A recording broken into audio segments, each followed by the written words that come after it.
Good evening. Good evening. Good evening, sir. Good evening.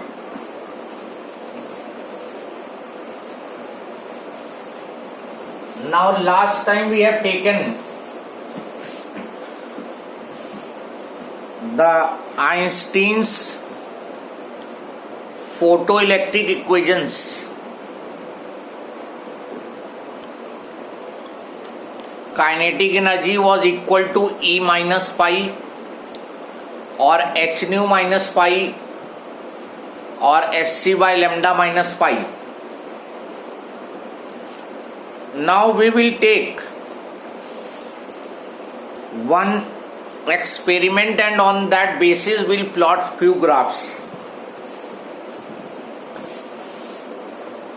This is Hertz and Lenard experiment.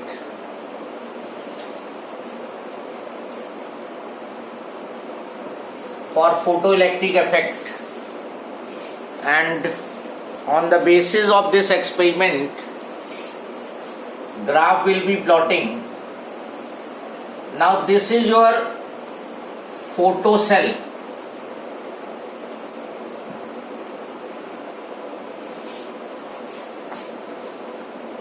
Photo cell, this is photosensitive surface. Photosensitive surface or it is photocathode. Photocathode. Photocathode means it is the metal plate on which light will be incident. It will be emitting out electrons. इस पे जब light incident होगी तो ये electrons emit out करेगा and these electrons will be collected over here. ये plate इनको collect करेगी. इसको बोलते हैं कलेक्टर और एनोड. कलेक्टर और anode. And we are taking simple experiment to explain only. Here you will apply the potential difference. So just now, या यहाँ पे एमीटर और लगा दो to measure the current. Just now, no current will be flowing. No current will be flowing because there is, this circuit is not complete. Continuous circuit नहीं है. Close path will not be available. इसको close path available नहीं होगा क्योंकि यहां से ये circuit break हो रहा है. But when light of suitable wavelength is incident, ये जब लाइट इस पे इंसिडेंट कराओगे सुटेबल वेवलेंथ की, then electrons will be emitted out from this metal and these electrons will reach the collector and accordingly the current will be flowing. अगर ज्यादा electron collector को reach कर रहे हैं तो करंट ज्यादा होगी. if less electrons are reaching the collector then current will be less. Now the electrons which will be emitted out from this photocathode will have different energies. जो electron यहां से निकलेंगे उनकी एनर्जी अलग अलग होगी. इसलिए क्योंकि कुछ इलेक्ट्रॉन सरफेस से निकल रहे होंगे और कुछ इंटीरियर ऑफ द मेटल से निकलेंगे. तो जो सरफेस से निकलेंगे they will have more kinetic energy and the one which are emitted from the interior of the metal will have less kinetic energy. जो सरफेस से निकलेंगे उनकी काइनेटिक एनर्जी ज्यादा होगी क्योंकि उनके लिए energy required to emit the electron कम होगा. तो उनकी काइनेटिक एनर्जी ज्यादा होगी और जो इंटीरियर से निकल के आ रहे हैं उनकी काइनेटिक एनर्जी कम होगी. अब एक हम एक्सपेरिमेंट डेटा लेते हैं. बहुत बस केवल रफ आइडिया देने के लिए ये डेटा है. मान लो electrons emitted are of 2.1 eV energy. जो इलेक्ट्रॉन्स निकल रहे हैं वो 2.1 eV के, 2.2 eV के, 2.3 eV के, 2.4 eV, 2.5 eV, 2.6 eV। So the electrons which are emitted out from this cathode have these energies। इस एनर्जी के 10 इलेक्ट्रॉन निकले हैं, इस एनर्जी के 20, ये एनर्जी हो गई, ये इलेक्ट्रॉन्स हो गए, इसके भी 20, इसके 15, इसके 5, इसके 10, इसके 10, इसके 5। इस तरह से है सिचुएशन। मान लो जो इस कैथोड से इलेक्ट्रॉन निकले उनमें 10 electrons have this much energy, 20 electrons have this much energy, 20 electrons have this much energy, 15 have this much energy, 5 have this much energy. Yes sir, by energy you mean kinetic energy? Kinetic energy. Electron के पास तो kinetic energy ही होगी ना, और photon की energy E = hc/λ। तो इतनी kinetic energy से, चलो कर दे रहे हैं पूरा, काइनेटिक एनर्जी से इलेक्ट्रॉन निकल के आ रहे हैं। तो टोटल कितने इलेक्ट्रॉन्स निकले होंगे? 30, 50, 70, 80, 90, 95। इसका मतलब हुआ 95 फोटॉन्स इस पे इंसिडेंट हुए हैं, 95 फोटॉन्स इंसिडेंट हुए और 95 इलेक्ट्रॉन्स एमिट आउट हुए। यहां तक की सिचुएशन क्लियर हो गई? Yes sir. इस कैथोड पे 95 फोटॉन इंसिडेंट हुए और 95 इलेक्ट्रॉन्स निकल के आए बाहर।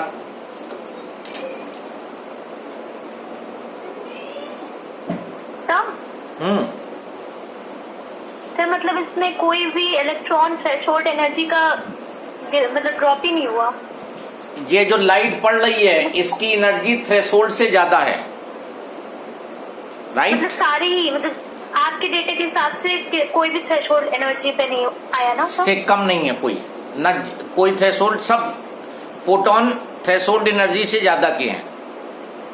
सर बट अगर कम होगा तो जो कम होंगे तो वो इलेक्ट्रॉन निकलेंगे नहीं, तो हम उसकी तो वो निकलेंगे ही नहीं, तो हमारे लिए बेकार है, वो निकल ही नहीं रहे हैं एक्सपेरिमेंट में। अच्छा। हम तो उनको फाइंड करते हैं जो आपसे फोटोन तो ज्यादा वो होंगे ना, अगर निकलेंगे नहीं तब भी फोटोन नहीं। हमने मान लो किसी पर्टिकुलर वेवलेंथ की लाइट इंसिडेंट कराई है, उस वेवलेंथ की जो एनर्जी है वो थ्रेशोल्ड से ज्यादा है, तो सबके सब निकालेंगे। एक एक्सपेरिमेंट का डेटा ले रहा हूं मैं, बस 95 फोटॉन्स केवल इंसिडेंट कराए हमने, उन 95 ने 95 इलेक्ट्रॉन्स निकाले, लेकिन उनकी एनर्जी अलग अलग है। क्यों अलग अलग है? क्योंकि जो सरफेस से निकले उनकी ज्यादा होगी, जो इंटीरियर से निकल रहे हैं उनकी कम होगी। कोई कंफ्यूजन? No sir. ओके। अब मान लो अभी कोई पोटेंशियल डिफरेंस नहीं लगाया है, 0 वोल्ट है, हमने इनके क्रॉस कोई पोटेंशियल डिफरेंस नहीं लगाया है, और जिस इलेक्ट्रॉन की एनर्जी 2.5 eV है वो यहां तक पहुंच जाता है, 2.4 eV वाला इलेक्ट्रॉन यहां तक पहुंच गया। मतलब जिस यहां से यहां तक इलेक्ट्रॉन को अगर अपने आप आना है तो उसके पास 2.4 eV एनर्जी होनी चाहिए। जैसे हमें इस पेन को रूम के बाहर फेंकना है तो 50 जूल एनर्जी चाहिए, तो अगर 50 जूल से इसको फेंकेंगे तो ये पहुंच जाएगा रूम डोर तक, और 50 से कम जिनकी एनर्जी होगी वो पहले रुक जाएंगे, और जो 50 से ज्यादा एनर्जी रखेंगे वो रूम के बाहर चले जाएंगे। बिल्कुल कोई डाउट? तो यहां से यहां तक आने के लिए 2.4 eV एनर्जी चाहिए। तो बताओ कितने इलेक्ट्रॉन जो है कलेक्टर तक पहुंच जाएंगे? अब जिन इलेक्ट्रॉन की एनर्जी 2.4 है वो कलेक्टर पर अपने आप पहुंच जाते हैं, तो 2.4 वाला पहुंचेगा, और जितनों की So all the energy, electrons above 2.4. जिनकी एनर्जी इससे ज्यादा है सब पहुंचेंगे वहां तक। तो ये काउंट कर लो कितने हो गए, 20, 30, 40, 45। तो 0 वोल्ट पे 45 इलेक्ट्रॉन्स की वजह से करंट फ्लो करेगी। इस समय जो करंट है वो करस्पॉन्डिंग टू 45 इलेक्ट्रॉन्स होगी। जिसकी एनर्जी 2.3 रही होगी वो यहीं पे रुक गया होगा, 2.3 वाला पहले ही रुक गया होगा, और 2.2 वाला और पहले रुक गया होगा, क्योंकि उसकी एनर्जी ही नहीं है इतनी। यहां से तो निकला लेकिन यहीं तक पहुंच पाया 2.2 वाला, 2.3 वाला यहां तक पहुंच पाया, 2.4 वाला जस्ट कलेक्टर पे पहुंच गया, 2.4 से ज्यादा वाले सब पहुंच गए। अब हम इसको +1 वोल्ट करते हैं। इसको हमने हल्का सा पॉजिटिव पोटेंशियल दिया, कलेक्टर को हल्का सा पॉजिटिव पोटेंशियल दिया, तो ये जो 2.3 वाला यहां रुक गया था इसको भी ये खींच लेगा, अट्रैक्शन की वजह से ये इसको पुल कर लेगा। ये 1 वोल्ट +1 वोल्ट की एनर्जी सफिशिएंट होगी इसको यहां से यहां तक पहुंचाने के लिए। तो अब ये वाला भी पहुंच जाएगा। ये तो पहले ही से पहुंच रहे थे बिना किसी वोल्टेज के, +1 वोल्ट करने पे 20 इलेक्ट्रॉन्स और पहुंच गए। तो +1 वोल्ट पे जो करंट होगी वो 65 इलेक्ट्रॉन्स की वजह से होगी। अब मतलब करंट इंक्रीज हो गई, करंट जो है वो इंक्रीज हो गई। तुमने मान लो इसको +2 वोल्ट कर दिया, तो ये वाला जो अभी तक नहीं पहुंच पाया था +2 की वजह से ये मान लो यहां तक पहुंच गया, तो ये वाला भी पहुंच जाएगा, तो 20 और जुड़ गए, तो 75 इलेक्ट्रॉन्स की वजह से करंट होगी। अब करंट और इंक्रीज हो गई। जब तुमने मान लो +3 वोल्ट किया तो ये 2.1 वाले को भी खींच ले गया, तो ये हो गया 85। कुछ गड़बड़ हो गई लग रहा, नहीं तो पूरा 95 आना चाहिए था। 15, 25, 30, 45, 45 0 वोल्ट पे, 65 1 वोल्ट पे, 75 85, 85 और फिर ये 95। तो +3 वोल्ट पे जितना भी इलेक्ट्रॉन था वो सब पहुंच गया कलेक्टर तक, करंट मैक्सिमम हो गई। अब इसके बाद तुम कितनी भी वोल्टेज बढ़ाओ, इलेक्ट्रॉन्स अवेलेबल ही नहीं है, तो करंट जो है वो कांस्टेंट हो जाएगी। तो अगर तुम ग्राफ प्लॉट करो, अगर तुम ग्राफ प्लॉट करो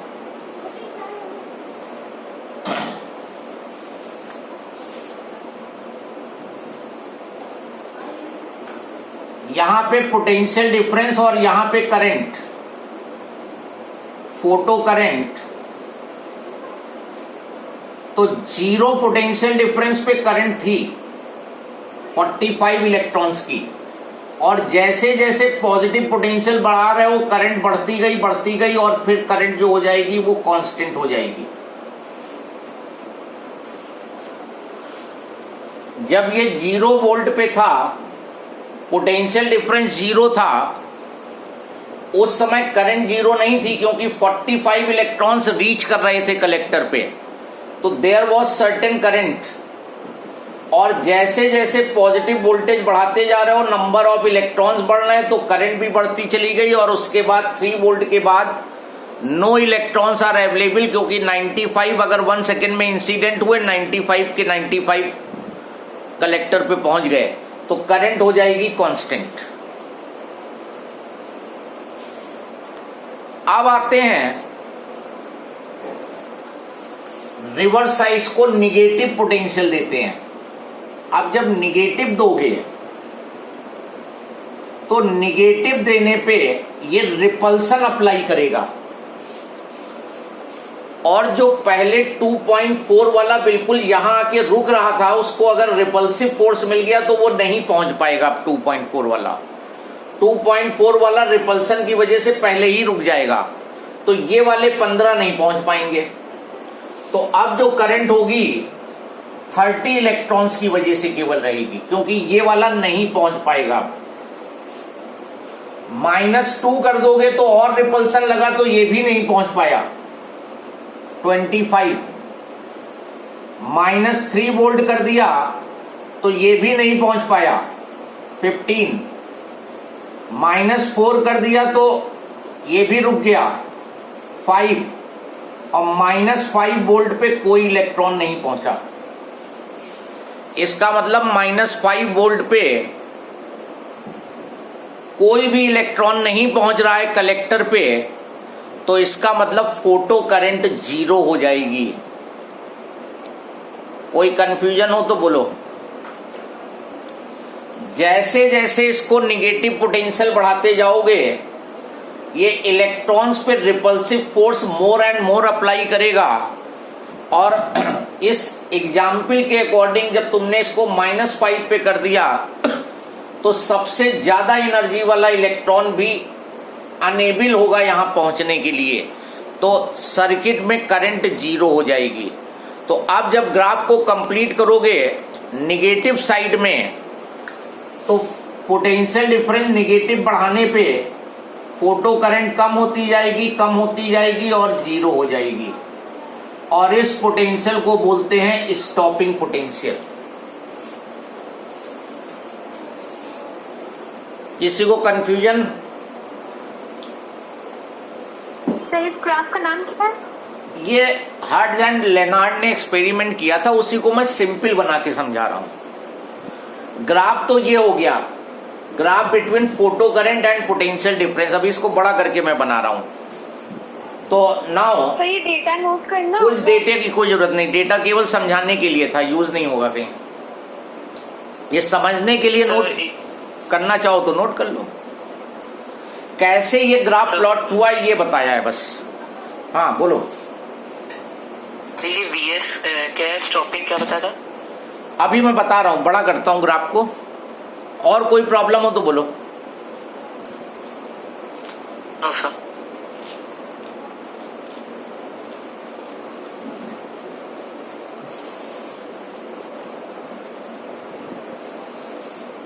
So the graph which you are getting here, that is graph between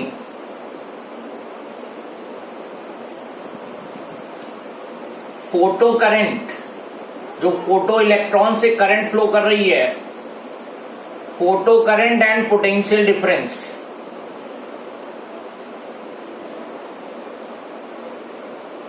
ये कहेगा ग्राफ प्लॉट करो, तो ये ग्राफ प्लॉट कर दोगे।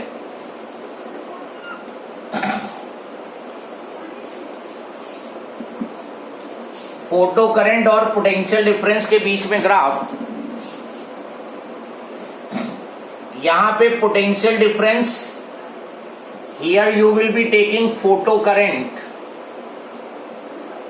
जब कलेक्टर 0 पे था तो करंट थी, और जैसे जैसे पॉजिटिव करते जाओगे करंट इंक्रीज होती जाएगी और फिर ये कांस्टेंट हो जाएगी, सैचुरेशन आ जाएगा। और जैसे जैसे निगेटिव पोटेंशियल बढ़ाओगे ये फोटो करंट कम होती जाएगी और एक पर्टिकुलर वोल्टेज पे फोटो करंट 0 हो जाती है। इसको बोलते हैं स्टॉपिंग पोटेंशियल। स्टॉपिंग पोटेंशियल और कट ऑफ पोटेंशियल और रिटार्डिंग पोटेंशियल, तीनों नाम इसी के हैं। Vs से रिप्रेजेंट होगा, that will be stopping potential और कट ऑफ पोटेंशियल और retarding potential.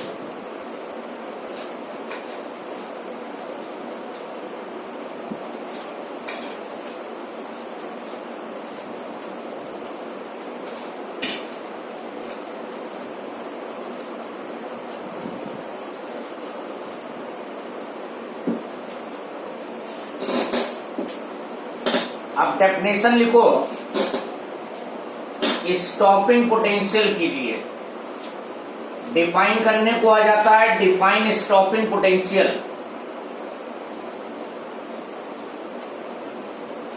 The negative potential. Sir 1 minute।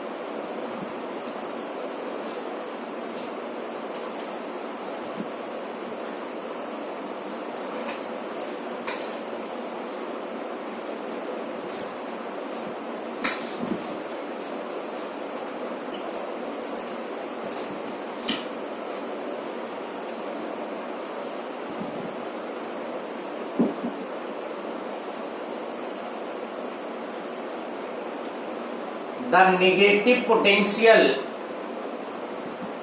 applied to collector or anode, negative potential applied to collector or anode at which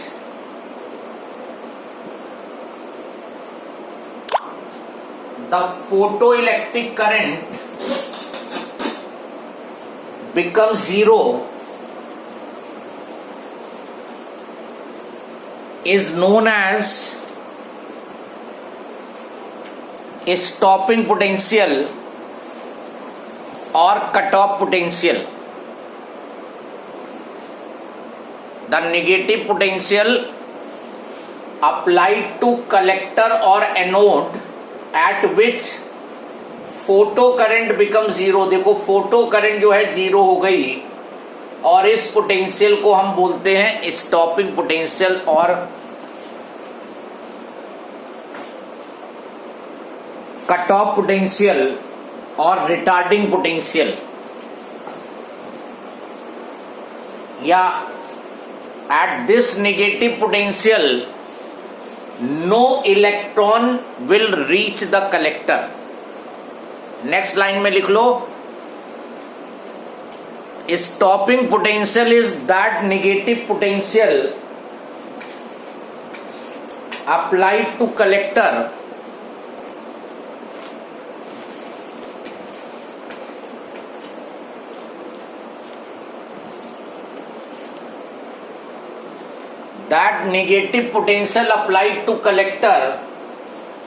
at which